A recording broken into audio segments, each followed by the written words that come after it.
ಮಾತ್ರ ಇದು ನಿಷ್ಪಕ್ಷವಾಗಿರ್ತಕ್ಕಂಥ ತನಿಖೆ ಆಗೋದಕ್ಕೆ ಸಾಧ್ಯ ಆಗ್ತದೆ.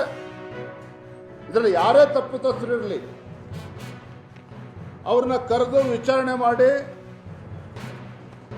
ಇದು ಯಾರು ತಪ್ಪಿತಸ್ಥರು ಅನ್ನೋದನ್ನ ನಿರ್ಧಾರ ಮಾಡೋದಕ್ಕೂ ಕೂಡ ಸಾಧ್ಯ ಆಗ್ತದೆ. ಹಾಗಾಗಿ ಮುಖ್ಯಮಂತ್ರಿಗಳು ತಮ್ಮ ಹೊಣೆಗಾರಿಕೆಯಿಂದ ತಪ್ಪಿಸ್ಕೊಳ್ದೇನೆ ಇದೊಂದು ನ್ಯಾಯಾಂಗ ತನಿಖೆ ಆಗಬೇಕು, ಸಿಟ್ಟಿಂಗ್ ಹೈಕೋರ್ಟ್ ಜಡ್ಜಿಂದನೇ ತನಿಖೆ ಆಗಬೇಕು ಅನ್ನುವ ಆಗ್ರಹವನ್ನು ಇವತ್ತು ನಾವು ಮಾಡ್ತಾ ಇದ್ದೇವೆ. ಎರಡನೇ ಅಂಶ ಪರಿಹಾರ 10 ಲಕ್ಷ ರೂಪಾಯಿ ಘೋಷಣೆ ಮಾಡಿದ್ದಾರೆ.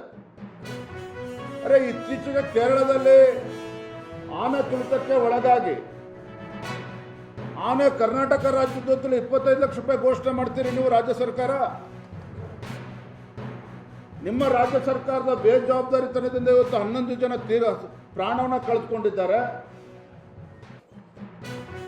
ಯುವತಿಯರು ಪ್ರಾಣವನ್ನು ಕಳೆದುಕೊಂಡಿದ್ದಾರೆ. ಕನಿಷ್ಠ 50 ಲಕ್ಷ ರೂಪಾಯಿ ಆದರೂ ಕೂಡ ಪರಿಹಾರವನ್ನು ಕೊಡಬೇಕು. ಅದರ ಜೊತೆಗೆ RCB ಮಾಲೀಕರು ಯಾರಿದ್ದಾರೆ, ಲಂಡನ್ಲಿದ್ದಾರೋ ದುಬೈಲಿದ್ದಾರೋ ನಮಗೆ ಗೊತ್ತಿಲ್ಲ, ಅವರು ಕೂಡ ಇದಕ್ಕೆ ಪರಿಹಾರವನ್ನು ಕೊಡಬೇಕಾಗ್ತದೆ. ರಾಜ್ಯದ 7 ಕೋಟಿ ಜನ ಕೇಳ್ತಾ ಇದ್ದಾರೆ, ಕಪ್ಪು ನಮ್ಮದೇ, ಅದು ಮೊನ್ನೆನೇ ಆಗಿದೆ. ತಪ್ಪು ಯಾರ್ದು ಅನ್ನೋ ಪ್ರಶ್ನೆಯನ್ನು ರಾಜ್ಯದ 7 ಕೋಟಿ ಜನ ಕೇಳ್ತಾ ಇದ್ದಾರೆ. ಕಟು ಸತ್ಯ ಏನು ಅಂತ ಹೇಳಿದ್ರೆ, ಈ ಕಾಲ್ತುಳಿತ ಸರ್ಕಾರಿ ಪ್ರಾಯೋಜಿತ ಅಮಾಯಕರ ಹತ್ಯಾಕಾಂಡ.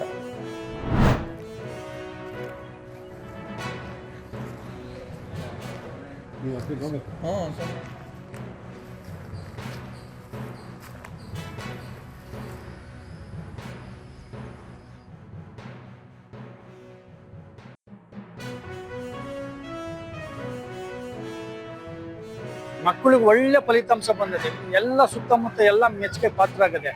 ಒಂದ್ಸತಿ ಎಲ್ಲ ಅಧಿಕಾರಿಗಳು ಇಲ್ಲಿ ಬಂದು ನೋಡಬೇಕು ಅಂತ ಎಲ್ಲ ಖುಷಿ. ಒಬ್ಬರಿಗಿನ ಒಬ್ರು ಇಂಥ ಸ್ಕೂಲ್ ಸಿಗೋದೇ ಇಲ್ಲ, ಇಂಥ ಪರಿಸರ ಈ ಥರ ವಾದಿ ಸ್ಕೂಲ್ ಅಂತ ಸ್ಕೂಲು ಗ್ರಾಮಾಂತರ ಜಿಲ್ಲೆಯಲ್ಲೇ ಇಲ್ವಲ್ಲ. ಕೆಲವರೆಲ್ಲ ನೋಡಿದ್ರೆ ಅಷ್ಟೊಂದು ಪ್ರೀತಿ ಪಾತ್ರವಾಗಿದೆ. ಇಲ್ಲಿ ಮಕ್ಕಳುಗಳು ಅಷ್ಟೇ ಒಂದು ಖುಷಿಯಾಗಿ ಇಲ್ಲಿ ಶಿಕ್ಷಕ ವೃಂದದವರು DO DDP ಎಲ್ಲರೂ ನಮ್ಗೆ ಸಹಕಾರ ಕೊಡ್ತಾರೆ. ಅತ್ಯುತ್ತಮವಾಗಿ ಚೆನ್ನಾಗಿ ನಡೀತಾ ಇದೆ ನಮ್ಮ ಸ್ಕೂಲ್.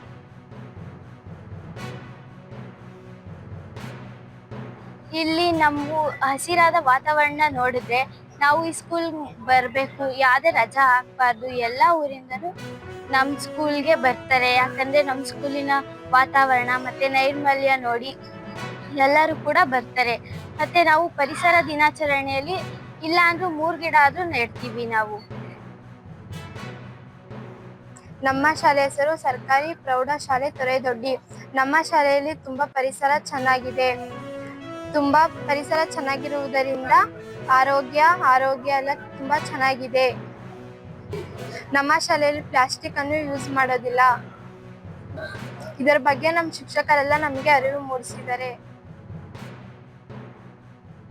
ಗಿಡ ಮರಗಳನ್ನು ಇಟ್ಟಿದ್ದೀವಿ, ಹಣ್ಣು ಗಿಡಗಳು, ಮತ್ತೆ ಇಲ್ಲಿ ಪರಿಸರಕ್ಕೆ ತುಂಬಾ ಒತ್ತು ನೀಡಲಾಗಿದೆ.